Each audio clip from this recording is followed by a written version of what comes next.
Magandang umaga mga kahuan, narito na ating ulat panahon ngayong araw sa Pilipinas.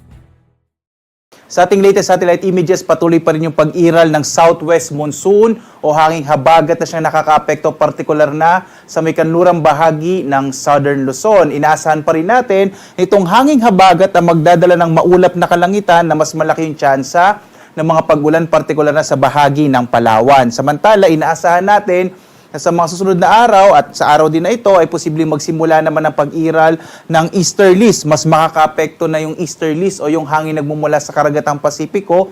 Kaya yung mga kababayan naman natin dito sa may bahagi ng Eastern Visayas, Surigao del Norte at gayon din sa Dinagat Islands, malaki yung tsansa na magiging maulap yung kalangitan sa lugar ninyo na may mga kalat-kalat na mga pag-ulan, pagkidlat, pagkulog. Samantala, inaasahan nga natin na medyo hina pa rin itong hanging habagat at dahil doon, itong easterlies nga o yung hangin nagbumula sa karagatang Pasipiko ang siyang makakaapekto sa ating bansa sa mga susunod na araw. Pati yung bahagi ng Bicol region, posibleng maging maulap yung kalangitan sa mga susunod na araw. Samantala, sa iba pang bahagi ng ating bansa, sa Luzon, Visayas at Mindanao, posible pa rin yung mga isolated rain showers and thunderstorms. Kaya wag na tayo magtataka kapag may mga thunderstorms sa hapon hanggang sa gabi, lalo na sa panahon pa rin naman tayo ng tag-ulan. Bagamat posible pa rin na medyo mainit yung tanghali natin. Samantala, base pa rin sa ating mga pinakahuling datos ay wala pa rin tayong minomonitor na anumang low pressure area. Malit pa rin dyan sa magkaroon tayo ng bagyo sa mga susunod na araw, at least in the next 3 days. At narito nga ang ating magiging lagay ng panahon dito sa bahagi ng Luzon para sa araw na ito. Malaking bahagi pa rin ng Luzon ay makararanas ng mga isolated o pulong-pulong pag-ulan, pagkilat pagkulog na sa hapon hanggang sa gabi. Posibleng medyo mainit pa rin yung panahon, lalo na sa mga kababayan natin dito sa may bahagi naman ng Cagayan Valley.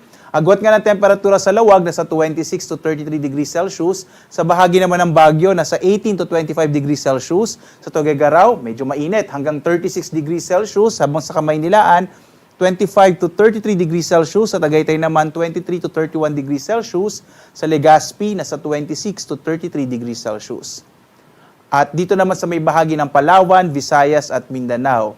At dahil nga dito sa epekto ng habagat, magiging malaki yung tsansa ng mga pag-ulan sa bahagi ng Palawan, kasama dyan yung Calayan Islands at Puerto Princesa. Agwat nga ng temperatura sa Calayan Islands, 25 to 31 degrees Celsius. Sa Puerto Princesa naman, 25 to 31 degrees Celsius. At dahil nga sa inaasahan nating pag-iral ng easterlies, malaki din yung tsansa ng mga pag-ulan sa may bahagi naman ng Eastern Visayas. Na labing bahagi naman ng Kabisayaan, mga isolated rain showers and thunderstorms naman ang mararanasan sa hapon hanggang sa gabi. Agwat ang temperatura natin sa Tacloban, 25 to 32 degrees Celsius. Sa Iloilo, 26 to 32 degrees Celsius. Habang sa Cebu, 25 to 32 degrees Celsius.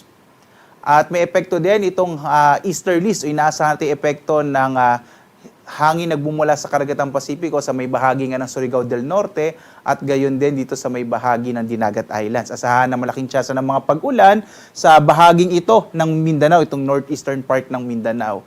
Sa nalalabing bahagi ng Mindanao, mga isolated rain showers and thunderstorms naman ang mararanasan sa hapon hanggang sa gabi, dulot naman ng mga localized thunderstorms. Agwat ang temperatura sa Zamboanga, 25 to 33 degrees Celsius. Sa Cagayan de Oro City, 24 to 32 degrees Celsius. Habang sa Davao, 25 to 33 degrees Celsius.